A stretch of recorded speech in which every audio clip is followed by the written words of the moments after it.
How to rebalance your portfolio from Teji Mandi app. Unsupported broker. Rebalancing is a process whereby our portfolio are adjusted at a regular interval to help investor rearrange their holding. To rebalance your Teji Mandi portfolio with our unsupported brokers, go to the Portfolio tab and tap on View Stocks to view your preferred portfolio.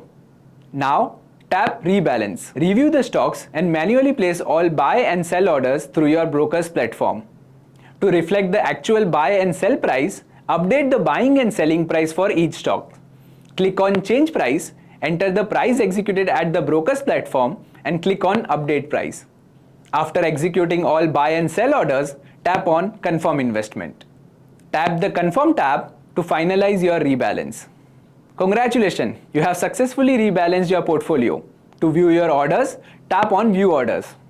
For any assistance, please connect with us via email at support@tejimandi.com or via in-app chat box.